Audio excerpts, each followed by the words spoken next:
ওমা হাজার হাজার দুঃশাসন তৈরি হয়ে গেছে, তাই বলি বাড়ির মেয়েকে তুমি আর লক্ষ্মী বলো না, এবার বাড়ির মেয়েকে কালী তৈরি করো।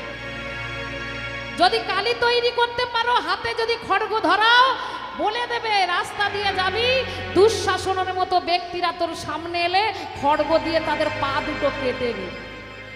দেখবে ছেলে মেয়েরা বাইরে বেরোলে বাবা মা একটু নিশ্চিন্তে থাকতে পারবে, আর নইলে ছেলে মেয়ে যদি স্কুলে যায় বাবা মার আর চিন্তায় ঘুম ধরবে না।